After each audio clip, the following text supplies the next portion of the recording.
시청자 여러분이 궁금해하는 게스트 한 분을 모셔서 그분의 인생 이야기를 듣는 배나 초대석. 오늘의 초대 손님은 영원한 배우 정한용 선배십니다. 안녕하십니까? 네, 안녕하십니까. 정한용입니다. 반갑습니다. 1980년 대한민국 여성이 결혼하고 싶은 남자 1위. 옛날에 그랬습니다. 예. 근데 연애하고 싶은 남자 1위는 강서구 네. 함정이네요. 네네네. 아, 그때는 이제 저희 일일 연속극이 네. 보통 사람들이라는 그 일일 연속극을 하는데 제가 이제 막내 삼촌이고 네. 저희 이제 큰형이 이순재 선배였는데 그 이순재 선배 이제 아들이 그러니까 제가 이제 큰형의 아들이랑 별로 그렇게 나이 차이가 많이 안 나는 네. 형제 같은 그런 막둥이 삼촌이었는데 이제 조카하고 매일 티격태격하고 이러는데 강서구 씨하고 저하고 이제 그 젊은 시절에 근데 저는 이제 뭐 이렇게 매끄럼한 그런 미남은 아니니까 연애하고 싶은 남자는 강서구가 네. 1위고 대신 이제 거기 극중 역할이 제가 아주 착실하고 물론 뭐 남자다운 그런 역할이라 그 여성들이 듬직하게 생각을 해서 별명이 두꺼비라는 그렇습니다. 그때 지금도 두꺼비로 기억하는 분들이 많으시죠. 할머니들은 아직 기억을 하십니다. 네. 1954년 6월 충북 충주 출생이시네요. 네네. 네. 그리고 이제 서울로 이사를 오셨는데 네. 그 부모님께서 6.25 동란 중에 만나셨다고요. 아닙니다. 이제 6.25 때 저희 어머님은 이북 평안도 네. 분이고 저희 아버님은 이제 충청북도 충주 거기 제 고향에 계신 분인데 이제 저희 어머님 피난을 내려오셔갖고 네. 거기서 이제 그 동네 청년이랑 결혼하면 편하니까 그래서 이제 저희 아버지랑 결혼을 하신 거겠죠? 네. 아버님 댁은 이제 충주의 명문 가문이고. 아니 뭐 명문가나 아니고 과수원을 하셨어요. 네. 저희가 이제 그 충주 사과라는 사과가 많이 유명하죠. 나오는 네. 충주 사과가 이제 대부분 다 저희 집에서 나오는 사과였습니다. 그래서 큰 과수원을 해서 먹고 살만하고. 아우. 네. 집에서 성냥 공장도 했어요. 그럼 지역 유지셨네요. 그러죠. 근데 이 성냥을 제가 어릴 때 그 성냥을 그때는 다 손으로 담았어요. 이 성냥 과개가. 이 팔각통이나. 팔각대 그렇죠, 그렇죠. 그걸 담는데 그 이제 동네 이제 아주머니들 뭐 이런 분들이 모여서 그걸 담으면서 이렇게 합창을 하시는 거예요. 아르바이트로. 네. 뭐라고. 네. 나와서 그냥 하루 종일 그 수작업을 하니까 합창을 하는데 그때 제가 기억나는 노래가 가련다 떠나련다 어린아들 가련다 네. 떠나련다 네. 어린아들 손을 잡고 어린아들 손을 잡고 그걸 내가 이렇게 듣던 그냥 노래를 하면서 노래가 기억이 나요. 그게 합창하던 노래가 알수록 많이 들리던. 어머님 얘기를 좀 더 하고 싶은데 한 함자가 이제 김석자 원자를 쓰시고 만주 명동학교. 저희 어머님은 만주에서 이제 그 학교 어린 시절에 그러니까 평안도에서 태어나셔서 이제 성장은 만주 용정에 가서 하셨대요. 네. 그때는 만주 쪽에서. 그때는 뭐 왔다 갔다 할 네네. 테니까요. 그래갖고 저희 어머님은 그 어릴 때 그러니까 망정 거기 소학교를 다니는데 용정 소학교를 다니는데 거기에 이제 그 정일권 국무총리도 이제 그 학생으로. 선배시고 학생이 그 저희 외삼촌하고 같이 다니셨어요. 동창이세요, 정일권 국무총리. 그리고 내가 정말 재밌는데 저희 어머님의 담임 선생님이 윤구경 선생님. 반달을 작곡하신 푸른 하늘 은하수. 네. 그래갖고 그 윤구경 선생님 별명이 윤도깨비였대요. 왜요? 왜? 아니 이게 아이들 합창을 시키고 막 지휘를 하는데 이렇게 머리도 이렇게 흩날리면서 지휘를 이렇게 아주 뭐 흥겹게 하셔가지고 그 아이들이 윤도깨비라고 이제 선생님 별명을 따고 그리고 저희 어머님이 이제 여기 동네에 교회가 있는데 그 주일학교를 다니셨대요. 그 교회 목사님이 문재린 목사님이셨는데 문익환. 근데 이제 글쎄요. 저는 맨 처음에 문재린 네. 목사를 몰랐죠. 저희 어머님이 그 집 목사집 애들이 아들이 둘이 있는데 애들이 얼굴이 찌다란 애들이 키가 큰 애들이 둘이 있었대요. 그 집 아들이 문익환. 네. 그래서 저희 어머님은 어릴 때 같이 이렇게 지냈던 얘기들을. 그럼 윤동주 시인 얘기는 안 하셨나요? 윤동주 시인 얘기는 못 들었어요. 별로 존재감이 없는 조용한 학생이었나 보다. 선배죠. 예. 저희 어머님보다는 윤동주 시인은. 네, 더.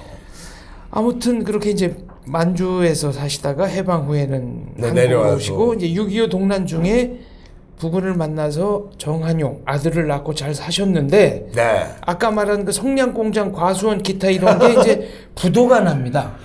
그랬죠. 그래갖고서 이제 저희 아버님이 서울로 올라오셔서 사실은 사업을 해보신다고 그러다가 이제 쫄딱 말아먹고 그러고 있다가 다시 이제 제 생각에 어려웠던 게 한 3년, 4년 정도 어려웠던 것 같아요. 그때는 진짜 바짝 어머님은 정말 공장에 뭐 경리로 나가셨다면서요? 회사 격리 같은 걸로 다니신 것 같고요. 그러니까 비정규직으로 이제 가서 이렇게 격리 같은 일을 하러 나가시고 아버지도 이제 매일 왔다 갔다 이제 하시면서 좋은 일을 사업 구상도 하시고 노리다가 처음에 봉투 공장을 했어요. 봉투 공장을 하다가 그게 좀 잘 돼서 그 다음엔 앨범을 만들기 시작했어요. 그때 앨범 이제 사진 끼워넣는 사진 끼우는 앨범을 처음 나와서 그래서 그걸 국회에 납품도 하고 이러면서 이제 백화점에 앨범이 쭉 나가면서 조금 살림이 피기 시작하다가 광산을 했어요. 아이고 이게 이제 활석 광산을 해서 광산이 잘 되다 금광도 이제 몇 개를 또 하시고 그럼 사실 이제 농장을 다시 시작하셨어요. 과수원 하셨으니까. 그리고 마석에 남양주에 그리고 남양주 사과라는 게 또 한동안 나왔었어요. 그게 이제 충주 사과에 충주 사과가 그다음에 이제 남양주 사과가 돼서 제 사과가 또 한참 하다가 그다음 이제 남양주가 개발하면서 저희 아버님 편찮으시고 그러면서 또 농장을 또 접었죠.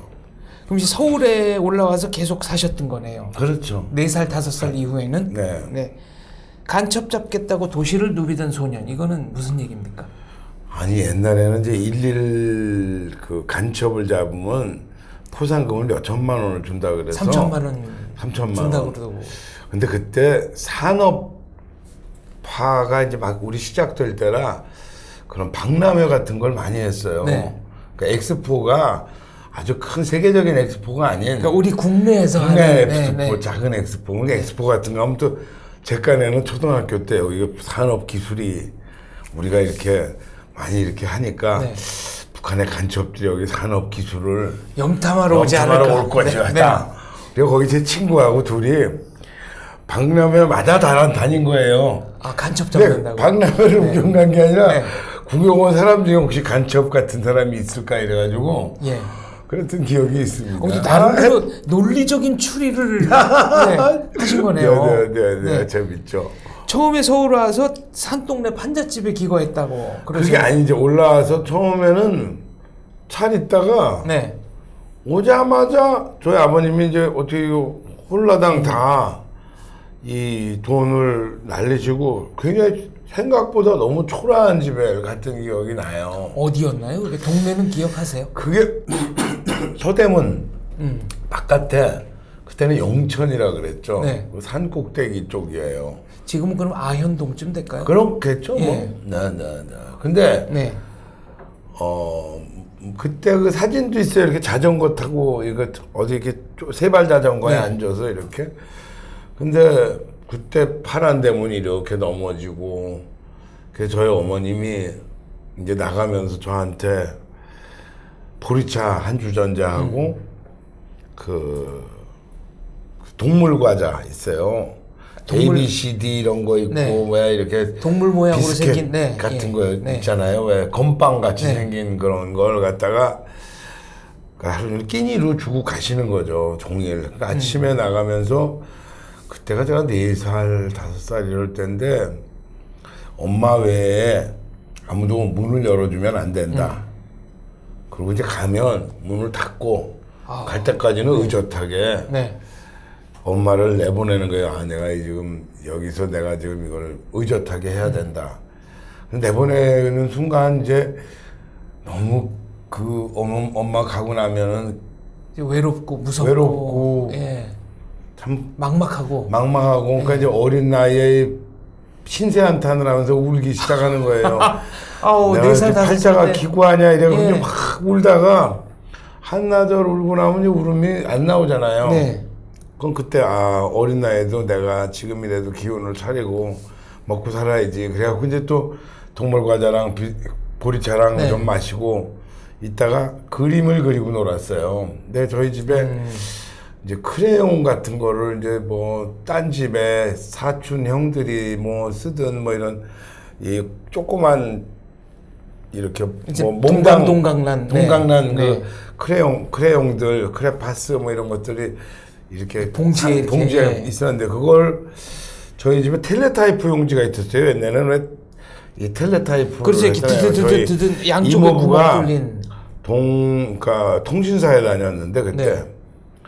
그것을 한쪽 면은 영어로 뭐 쫙 뭐 이렇게 막 암호 같은 게 써 있고 한쪽은 그러니까 이면지 쓰라고 갖다 그거를 주죠. 쭉 풀어가지고 거기다가 이제 그림을 네. 하루 종일 그리고 놀았어요. 그때 이제 좋아했던 그림이 기차가 끊임없이 이어지는 거죠. 그냥 종이가 이렇게 기니까.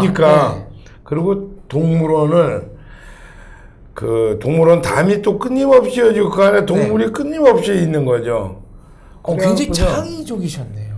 아니 뭐 동물원을 한번 갔던 기억이 있으니까 그때는 창경원에 와가지고서 보고 너무 이제 어린 마음에 신기했던 그 기억 때문에 이제 그걸 좀 많이 그렸던 기억이 있어요. 근데 그걸 제가 나중에 커서 봤기 때문에 그걸 기억하죠. 사실은 그 그림을. 그때 뭘 그렸는지는 몰랐는데 네, 이제 중학교 때 뭐 초등학교 때까지 그걸 봤는데 그다음에 지금은 없습니다만. 네. 예술과 굉장히 친하게. 그래서 내가 그림을 잘 그리게 됐어요. 예. 그림을 잘 그려서 사실은 저를 기억하는 저희 동창들은 다 제가 화가가 될 줄 알거나. 네, 제 고등학교 선배신데 69회 선배님들한테 탐문을 해보니까 한용이는 화가가 될 걸로 생각했다. 하고 많은 선배들이 증언을 했습니다. 그러니까 나도 미대를 갈 뻔할 수도 있었는데 저도 이제 외아들이니까 저희 아버님이 그리고 저도 바이올린도 했어요. 그래갖고 초등학교 1학년 들어가면서 우리 집이 갑자기 잘 살게 됐어요. 금이 막 나오고 이래갖고 집에 그래갖고 이제 갑자기 막 집에 연못도 생기고 이사도 이제 큰 집에 이사를 가가지고 거기는 어디였습니까? 이사 가신 데? 그 신당동. 그랬는데 저희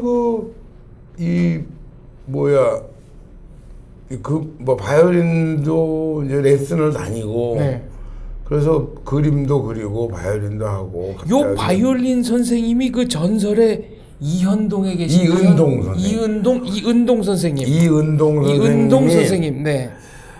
지금은 다 돌아가셨는데 이은동 선생님은 옛날 그 강동석 씨도 그분 이제 어렸을 때 제자. 어렸을 때 다 이은동 선생한테 사사를 했었는데 정경화 씨도 하고. 그러니까 옛날에 그 이은동 선생님한테 이제 바이올린을 사살하러 가잖아요. 가면 이제 애들이 가서 시간별로 이렇게 들어가서 이 레슨을 하는데 그럼 저 레슨하기 전에 그런 유명한 양반들이 그래갖고 거기 사실 사람들이 다 이제 줄리어드로 이제 그 어린 나이에 다 유학들을 갔어요. 그때 줄리어드는 지금 감각하고는 다릅니다. 정말 하늘의 별 따기.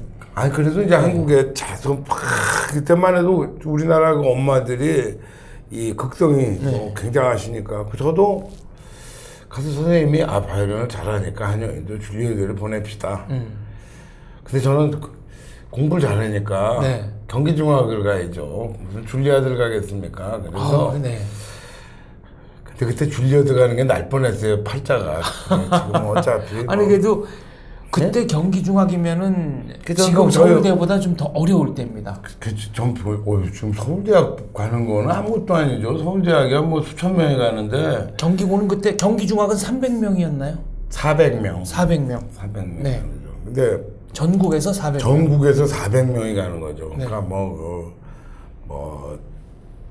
그러니까 애들을 정말 아주 잡았죠. 그러니까 초등학교 때 가회를 시켜가지고 잠도 안 자고. 가회 몇 시간 하셨습니까? 초등학교? 저는 4학년 때까지는 가회를 안 했어요. 네. 저 1년 나이에도 가회를 하는 아이들이 있었는데, 그래서 5학년 때 가회를 조금 하고 6학년 때 이제 전과목 가회를 다 했었는데, 6학년 때 나중에도 이제 가회를 많이 했죠. 제가 체육을 못하니까 네. 수석을 못했어요. 사실은 문제는 내가 100 다 맞았는데, 그래가지고서 집에 와서 맞춰보니까 틀린 게 없는 거예요. 전체를. 만점. 네. 만점이라, 야, 내 또 이거 수석 입학을 하는구나. 이거 또 어떻게 하면 좋은가. 네. 내가 이제 이러고서. 근데 그 다음날이 두 번째 날 체력장을 해요. 네. 근데 달리기 하는데 꼴찌했죠. 그래갖고 거기서 이제 0.2점을 깎여가지고 네. 뭐 하여튼 나 차석 입학을 좀, 했는데 차석도 안 돼요. 그때는 수석 하나면 끝이에요. 차석 그런 거 없어요. 동기 중에는 어떤 분들이 좀 저희 고등학교 동기는 유명한 고등학교도 이제 경기고 가셨고요. 경기고등학교 중고등학교 이제 동창은 그 유명한 사람이 안대희 대법관이 계시고요. 그리고 또 박용만 두산그룹 회장이 있고요. 그 다음에 김석수 동서식품 회장이 있고요. 재벌들이 많아요. 네. 구자철 LG 회장님도 계시고, 또 녹십자의 허일섭 회장도 계시고, 난 이거 또 돈 많은 양반들 빼먹어도 나중에 혼날까봐. 다 동기동창. 다 동기동창이죠. 저 광운공대 재단 이사장은 신철식 씨도 계시고. 중고교 때 계속 미술반을 하신 겁니까, 그러면? 네?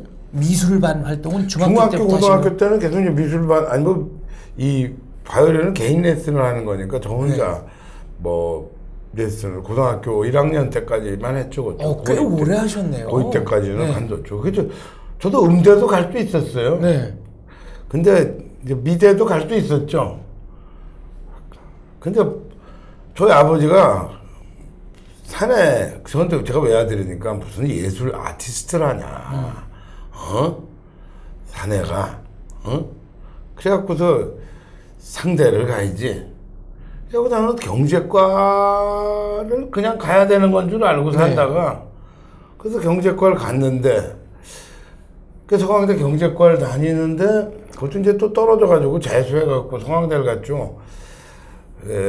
공부를 안 하다 보니까 재수생이 되면서 이제 공부를 안 해갖고, 이제 서울대를 못 가게 돼서, 서강대가, 사실 서강대도 그렇게 아주 나쁜 학교는 아니에요. 좋은 학교입니다. 서울대학보다는 별로 안 좋으니까 이제 제가 컴플렉스가 있죠. 근데 학교를 들어가서 미술반을 했었거든요. 서강대에서도. 처음에는 강미회라고 서강대 미술반이 강미회인데요. 거길 들어갔는데 들어가자마자 1학년 때 연극반에서 그 뒤 배경 그림을 배경화 그릴 사람을 무대 뒤에 배경을 그려줄 사람을 찾는다고. 근데 고등학교 선배가 그때 연극반 반장인데 무슨 제 얘기를 듣고 저를 보자 그러더라고요. 그랬더니 너 배경을 좀 그려달라고. 그게 아일랜드 연극인데 그 뒤에 어떤 연극? 아일랜드 연극이거든요. 번역극인데. 제가 아일랜드 전공이라. 그래요? 그 플레이보이 오브 더 웨스턴 월드라고 존 밀링턴 싱. 서쪽 나라에서 온 바람둥이. 그냥 멋쟁이로 하는 게 서쪽 나라의 멋쟁이. 서른 나라에서 온 멋쟁이. 그래가지고서 저희 이제 그걸 하는데 그 뒤에 그 배경을 아일랜드 그 풍경이나 이런 걸 그려달라 그래서 저는 이제 이 비구상이 아니라 구상을 했었으니까 그런 이제 가서 이 페인트통 들고 이걸 그리러 가서 도와주러 가서 이거 그리는데 영국 연습들 하는 거예요. 그리고 보는데 재밌더라고요. 그렇죠. 하는데 아기자기하고. 근데 동네 사람이 그리고 여학생들이 이쁘더라고. 영국반이. 확실한 목표가 있었다. 근데 거기 그 동네 사람이 모자른데요. 네. 그리고 동네 사람 투로 거기서 데뷔를 했죠. 거기저기 무슨 저 운동회 얘기도 나오고 뭐 하니까 동네 사람 필요하죠. 그건 원래 그 아일랜드 제가 아일랜드 연극을 너무 좋아해서 오케이시 것도 많이 하고. 쇼 오케이시. 준호와 공장. 그것도 했어요. 쟁기와 별. 그래갖고 그 스프레딩 레이디 그레고리 것도 하고. 그리고 제가 번쩍이는 문. 국회의원 할 때 국회의원이 되면은 뭐 한미 친선 의원 협회 뭐 이런 것들 하잖아요. 의원들. 저는 하나 아일랜드 의원 친선 협회를 했는데 아일랜드 국회의원을 본 적이 없어요. 안 와가지고 저희도 가지도 못하고 그 친선 협회만 만들었죠. 그럼 대사관이랑은 좀 왔다 갔다. 뭐 조금 했어요. 약간. 그래서 이제 연극의 길로. 그래서 그게 빠져드신 거군요. 그래 거기 가서 이제 연극을 처음에 동네 사람 한번 하다가 재밌으니까 그 다음에 또 가서 하고 뭐 이제 이렇게 하다 보니까 아주 맛을 들인 거예요. 그래서 그 다음에 이제 내가 그 사람들이 잘한다는 거예요. 내가 이게 이런 걸 재밌고 있고 이게 이렇게 좋네. 그래갖고 그걸 정말 열심히 했어요. 연극반을. 그래서 경제과 교수 중에 김종인이라고 유명한 분이 있죠. 정치도 하시고 5선 국회의원이고 왔다 갔다 김종인 씨라고 비례대표로만 5번 국회의원 하신 비례대표로 노태우 정부의 경제수석을 하시느라고 교수하다가 나가셨는데 그 전에 제 학교 다닐 때 이제 지도교수였어요. 저를 무지 괴롭히고 저한테 매일 한용아 너는 내가 연극영화과로 옮겨줄게. 너 경제과를 왜 댕기냐 네가. 이러면서 저를 매일 괴롭히고. 서강대는 연극영화과가 없는데 어떻게 옮겨주시나. 아니 딴 대학교. 얘기를 해서 아니 저 다른 대학으로 자기가 편입 주선을 해줄 테니까 내가 너 여기 왜 댕기냐 도대체. 그래서 내가 아니 연극 안 할 거라고. 근데 괜히 제가 연극하는 걸 약 올라가고 이렇게. 본인이 좀 하고 싶으셨나요? 몰라. 어린 시절. 근데 기록을 보니까 1978년, 1979년 전국 대학 연극 축전에 연속으로 말하자면 출전. 최우수 연극상. 우수 연극상, 최우수 연기상. 이때 작품은 춘향전, 배역은 방자였습니다. 조사 열심히 했습니다. 그거 어떻게 하세요? 제가 방자. 근데 그게 학생 창작으로 집단 창작으로 춘향전을 다시 썼어요. 춘향전이라는 게 이제 우리가 정말 아름다운 소설인데 그 안에 논리적으로 이제 막 우리가 파고들다 보니까 웃기는 데가 많아요. 그렇죠. 때는 춘삼월, 5월 단오 이렇게 시작해요. 그렇죠. 그러니까 아니 3월이 되면서 갑자기 5월을 왜 띄워? 이게 말이 안 되잖아요. 그렇게 하면서 이제 쭉 가다가 저희가 방자가 춘향이를 이도령을 모시고 광안루에 나오고 이 춘향이는 향단이랑 그네를 타러 나가고 조우하게 되는데 이것이 다분히 방자가 이도령을 꼬여서 나가자고 도련님 공부만 하지 말고 나가자고 바람 쏘이러 나가자고 이렇게 하는데 그게 월매의 사주를 받아서 이도령과 춘향이를 엮기 위해서 이게 다 사전에 그러니까 이게 이제 그런 모의 사전 모의를 저희가 연극에다 집어넣은 거예요. 그리고 중간에 변학도를 조금 다르게 그린 게 변학도와 이도령 아버지가 친구지간이에요. 전임사또잖아요. 이 사람은 후임사또고 변학도는 이제 아버지는 가시고 이제 그다음 후임으로 오는데 서로 아는 거 사이죠. 춘향이는 사실 관기의 딸이니까 기생의 입장인 거예요. 근데 그 전에 사실은 이도령 아버지는 원래 그렇게 뭐 기생 파티를 많이 안 하시고 이런 양반이지만 그 관기라는 게 있으니까 그 춘향이가 워낙 그 이쁘다는 게 조선 팔도에 소문이 다 많이 났으니까. 있으니까 이도령 아버지가 그 춘향이라는 애가 이쁘다며. 네. 그래갖고 이제 이방이 춘향이를 데리러 가요. 네. 갔더니 이도령이 와 있는 거예요 거기. 네. 그 놀래서 이제 아버지한테 얘기를 하니까 아버지가 굉장히 화가 나셨죠. 네. 공부는 안 하고. 아니 그 자기도 약간 뜻이 네. 있었는데 네. 아들이 먼저 네. 그래갖고 이상한 데로 갑니다. 춘향전이. 춘향전이 네. 이상하게 네. 그 무지하게 재미나는 춘향전을 이렇게 만들었는데 예. 주인공이 사실은 방자예요. 예. 왜냐하면 방자가 혁명가고 소위 암행어사 출도라는 거를 하게 하는 그 방자가 아주 똑똑한 애인데 겉으로는 바보인 척하면서 사실은 방자가 춘향이를 사랑해요. 네. 사랑하는데 춘향이의 꿈이 어려서 같이 컸으니까요. 네. 걔네는 천민들이라. 근데 이제 춘향이의 꿈이 양반이 되는 거거든요. 그래서 춘향이는 매일 사실은 이 기생의 몸에서 태어났기 때문에 양반이 될 수 없어요. 네. 근데 양반이 되고 싶어 해요. 근데 양반이 되는 방법이 네가 양반하고 혼인을 정실이 되면 되는데 네. 좋은 방법이 있는 게 우리 이도령, 이몽룡, 도령 내가 밑에 있으니까 내가 한번 엮어봐 줄게. 그래서 그래갖고 이 둘이 합방을 하고 밖에서 이도령 저 방자는 가슴이 무너져서 있는 그런 게 있죠. 그리고 끝에 이도령이 사실은 암행어사는 연고지에 부임을 못해요. 그렇죠. 당시 법도는 그래요. 네. 근데 상피제도에 의해서 사실은 자기가 그 남원을 가면 안 되는 거예요. 이몽룡은. 근데 방자가 가야 된다 그러는 거죠. 춘향이를 사랑하기 위해서 얼마나 중요한 거고. 그리고 이런 그 만들어 놓은 법도라는 거는 그 기존 틀인데 이걸 깨야 됩니다. 네. 응? 그래갖고 소위 방자가 혁명가적인 선동가고 이런 역할로 그래서 저 상을 타는 거죠. 그때. 굉장히 재밌는. 네네. 아주 반응이 폭발적이었겠네요. 재밌는 춘향전이에요, 아주. 정한용 인생 첫 번째 마이카는 포니원이었습니다.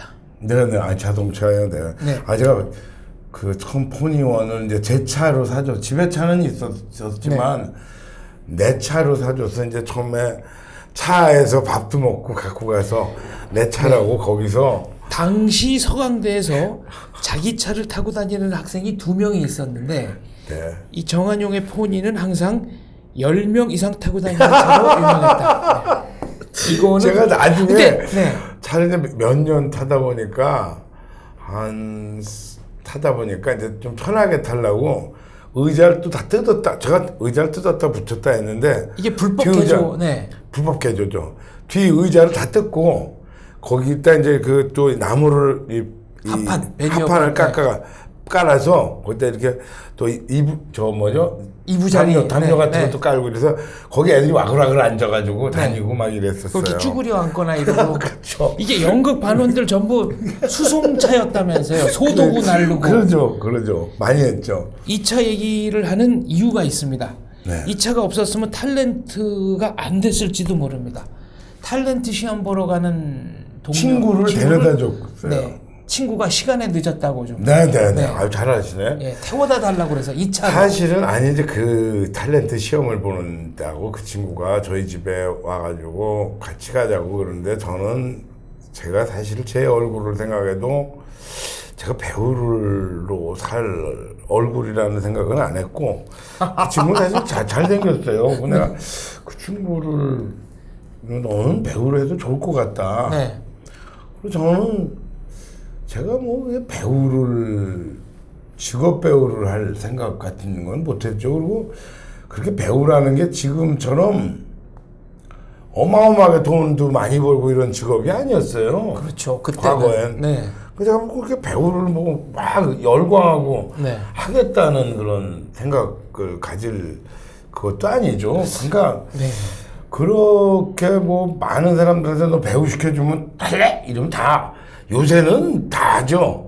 근데 옛날에 젊은이들은 아유 무슨 배우를 하겠습니까? 그래서 이렇게 약간은 그렇게 뭐 꼭 하겠다 이런 생각 같은 건 없었어요. 근데 그 친구를 들었는데 그 친구가 너도 온 김에 같이 이거 네. 원서 써보자. 네. 연극반도 했고 하니까. 너도 연극했는데 그래 했다 떨어지는 뻔한데. 근데 뭐 그냥 같이 거기 갔으니까 그 친구가 2장 갖고 하나씩 써서 냈죠. 네, 그 앞에 사진관에서 얼른 이제 사진. 그 앞에 사진관 가서 둘이 같이 네. 증명사진 찍어서 거기다 붙여가지고 냈더니 흑백 사진이요 그때 이거 증명사진도 냈더니 둘 다 된 거예요 둘 다. 1차. 네. 1차가 이제 서류 심사에 둘 다 하나는 서강대학교 신문방송학과 하나는 서강대학교 경제학과 이러니까 그것들이 그냥 뭐 어느 정도 학벌도 되고 이러니까 서류는 붙인 것 같아. 그래고 이제 면접을 네. 그 다음 날인가 한다고 오라고 그래서 아휴 남사스럽게 면접을 또 어떻게 보러 가나. 난 면접을 보러 갔죠. TBC. 네. 동양방송. 네, 그때 어디 있었죠? TBC가? 운영공에 있었죠. 운영공에. 네. 그래갖고 그 친구가 먼저 이제 앞에 서가고 전 뒤에 따라 들어가고 그 친구는 가더니 뭐 오래 하더라고요. 뭐 네. 얘기도 하고 뭐 물어보기도 하고 뭐. 제 차례가 돼서 내가 와서 어떻게 했냐고 저는 저기 앞에 저 친구가 하자 그래서 그냥 따라왔다고 뭐 그거 저 그랬더니 그래 근데 상은 많이 탔네. 근데 저 그때 영산탕 못 썼잖아요. 그랬더니 그러냐고. 그래갖고서 저를 보고 뭐 묘하게 생겼는데 이러는 거예요. 그 사람을 놓고 묘하게 생겼다고 이 친구 이 사람들이 근데 왔잖아요. 네. 이 친구 떨어져 나만 된 거예요. 근데 이상하네. 네. 그랬더니 그냥 됐는데 바로 계약을 했어요. 또 학교가. 네. 근데 저는 학교를 가야 되니까 방송국에서 나오라 그러는데 안 갔죠. 그 무슨 연수 같은 걸 한다는데 네. 안 갔어요. 또 연수 같은 걸 하면은 또 돈을 줘요. 연수비 주죠. 네. 근데 저는 뭐 돈도 필요도 없고 그때는 저도 또 돈이 많았어요. 우리 어머니가 이 대학 다니면서 기죽지 말라고 돈을 많이 줘가지고. 네. 그때 이제 대학생 대학 대졸 초봉이 한 20만 원 될 텐데 네. 내가 주급을 10만 원씩 받았어요. 유복하게. 그러니까 지금으로 치면은 한 달에 한 돈 1,000만 원씩 용돈을 받은 거예요. 이야, 그래서 정신 나간 거지. 그러니까 애가 버리죠. 네?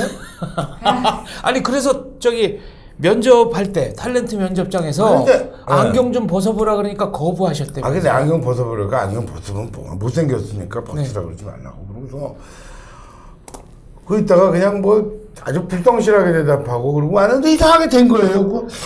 이상한데. 그런데 방송국을 안 간 거예요. 네. 안 가고 있는데 며칠 있다가 방송에서 전화가 왔더라고요. 왜 안 오냐고. 나 뭐 그냥 별로 탤런트 할 생각 없다고 그랬더니 나오라는 거야 지금.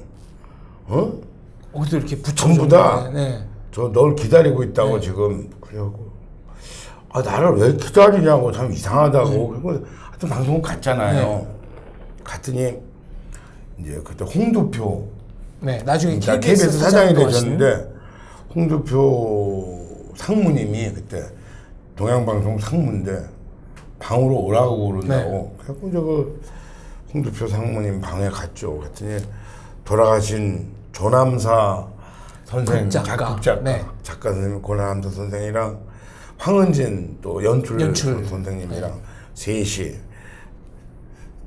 들어오라 그랬으니까 가서 앉았더니 할아버지 셋이서 저를 갖다 보고 웃기게 생기지 않았습니까? 자기들끼리 저는 이 양반들이 무슨 날 데리고 막 괜찮은 것 같아요. 그랬더니 드라마 하나 하자는 거예요. 그래가 제가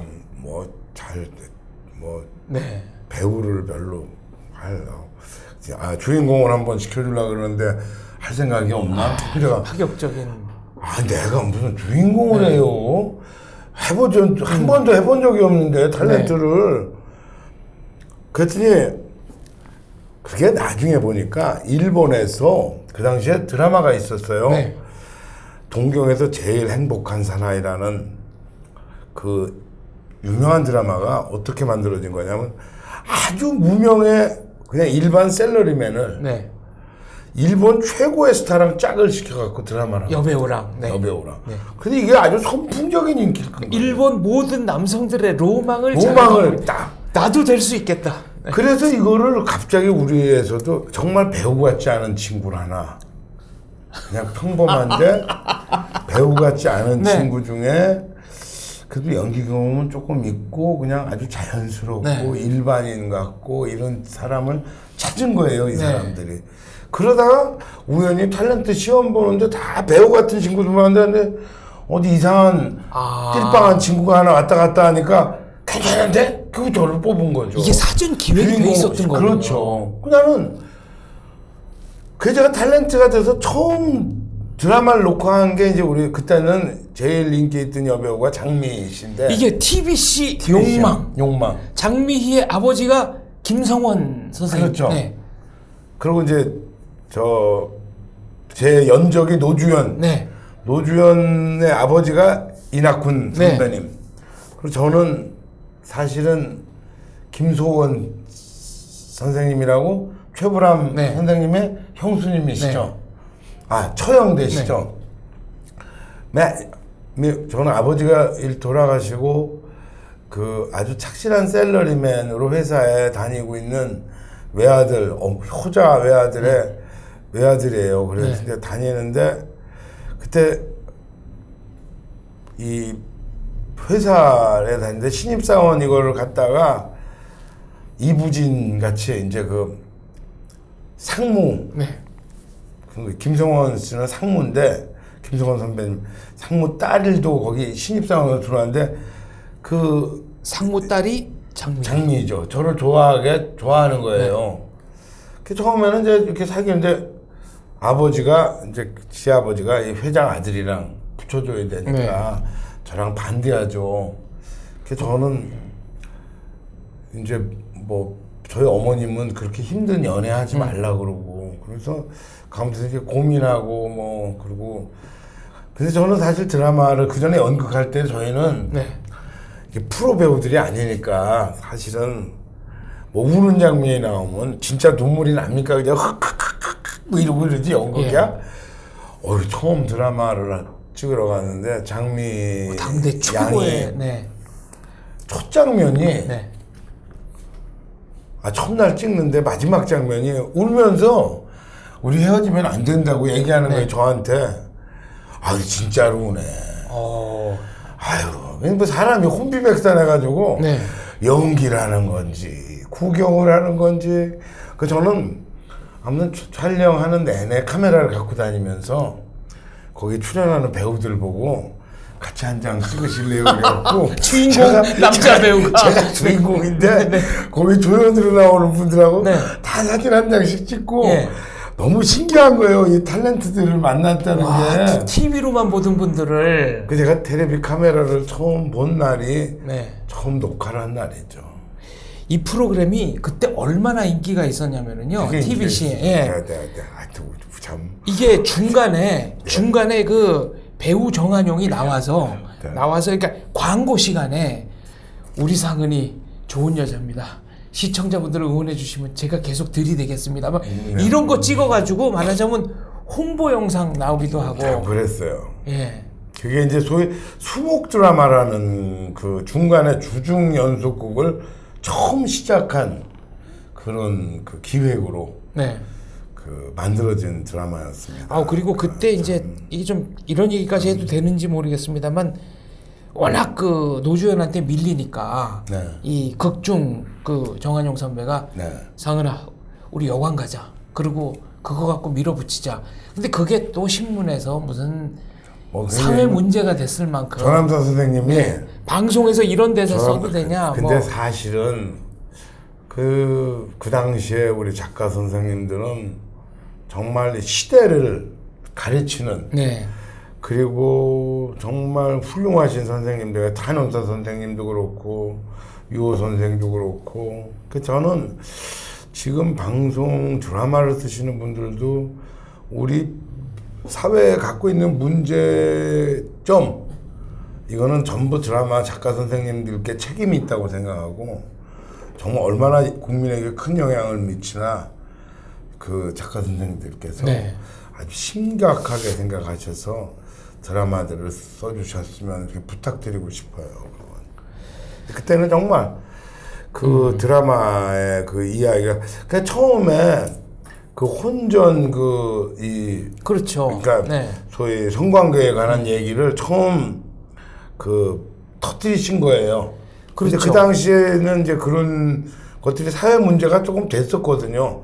결혼 전에 애들이 이제 미리 그 당시는 지금하고 분위기가 또 완전히 달랐으니까 앞서가고 이러는 네.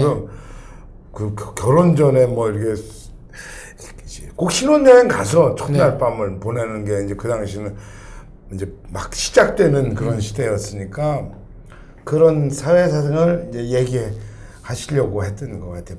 비판하시려고. 결국 나중에는 그 마지막 회에는 이제 다른 회사 들어가고 그 회사에서는 무슨 배기 뭐 이런 얘기 안 해서 좋다 그러고 그 주인공 장미희, 상은이가 오늘은 아빠 허락받고 나왔어. 그래서 그 두 연인이 포옹하는 장면이 네. 라스트 씬이었어. 잘하시네. 네, TBC 욕망. 욕망입니다. 네. 아예 참 기억을 하시네. 네. 참 감개가 무량합니다. 오래간만에. 흑백 드라마였습니다. 그렇죠. 흑백이었죠. 네. 거의 마지막 그때 칼라 텔레비전 기지에는 다 사놨는데 그 별관 이제 KBS의 별관에 네. 아직 매뉴얼을 못 읽어서 엔지니어들이 네. 녹화를 못할 때죠.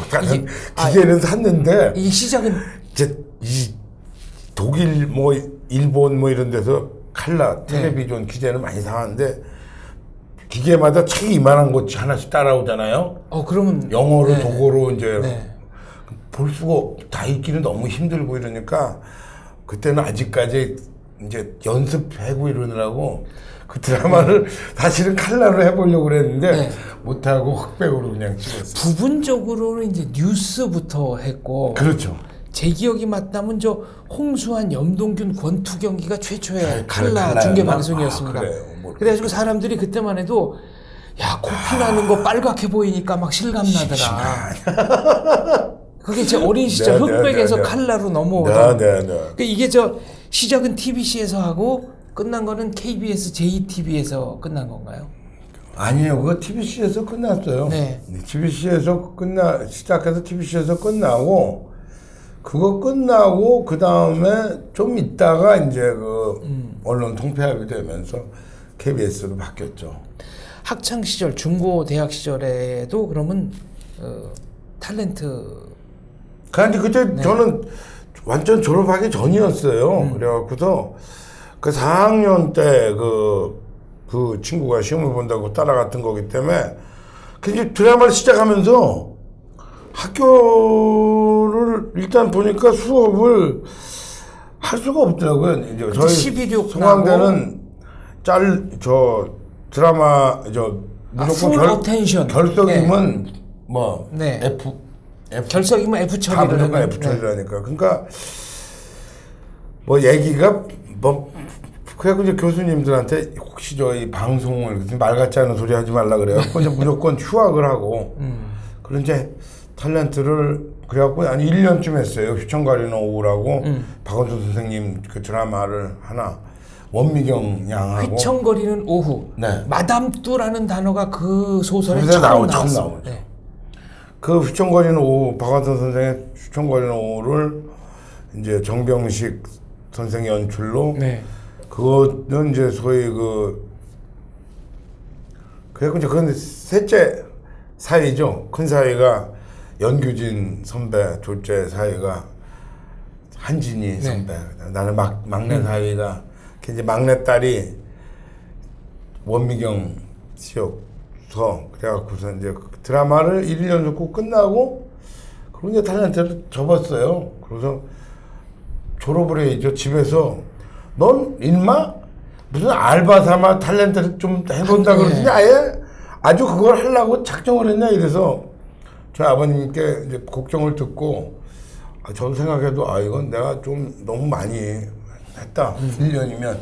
그래서 그거 한 편만 해보려고 그랬었어요, 사실은. 그래서 한 편 더 하게 된 거 아니에요?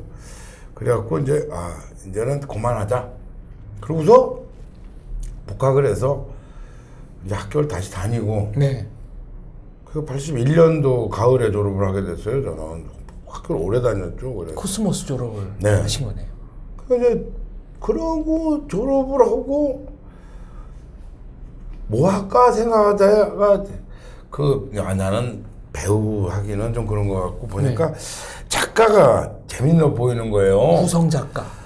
아니 그전에는 드라마 작가를 하려고 그랬죠, 원래. 그래갖고 이제 저 누구야 우리 조남사 선생님이나 뭐 다 존경받고 방송국에 가면 다 선생님 선생님 그 내가 나도 드라마 작가를 해봐야 되겠다. 그래갖고 이제 그때는 그 윤영민 선생님이라고 윤영민 선생은 팔도강산을 쓰신 분이에요. 꽃피는 팔도강산. 네. 기미가 황정수 부부의. 네. 그리고 토지를 쓰신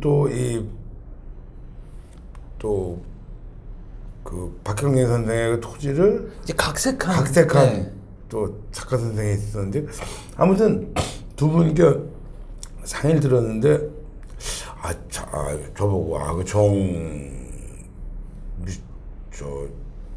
한영 씨도 작가를 하면은 좋은 작가가 될 수 있고 근데 학교 다닐 때 극작법도 듣고 이랬다면서 그럼 나도 드라마를 써봐야 되겠다 이래갖고 작가실에 들어갔어요.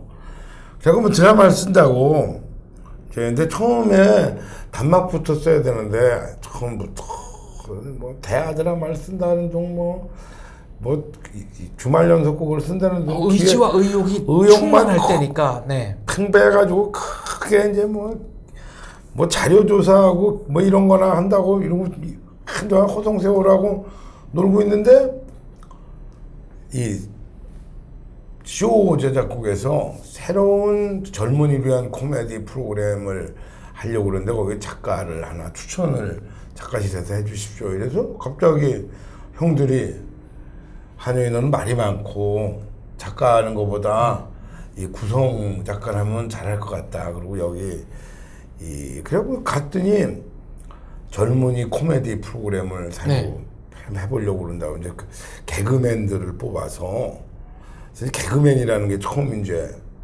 생길 때예요. 그리고 일기 개그맨을 뭐 뽑기로 해놓고 그 친구들과 할 드라마를 프로그램을 만든 게 젊은 행진이죠. 그리고 처음에 이제 MC를 송승환, 왕영은 두 분을 하고 그 파일럿 대본을 하나 써보라 그러는 거예요. 꽁트 몇 개 하고.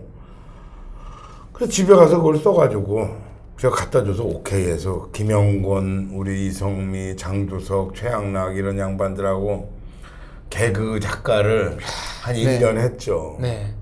그러고 있다가 졸업하고 사실은 개그 작가만 했었어요. 그러다가 갑자기 또 KBS에서 노태우 대통령이 나중에 그걸 써먹었습니다만 보통 사람들이란 드라마를 하자 그래서 보통 사람들은 무려 3년이나 이어지면서 구성작가 정한용을 배우로 다시 바꿨어요. 그 얘기는 여기서 잠시 끊고 2부에서 마저 이어서 하겠습니다. 말씀 잘 들었습니다. 감사합니다. 네.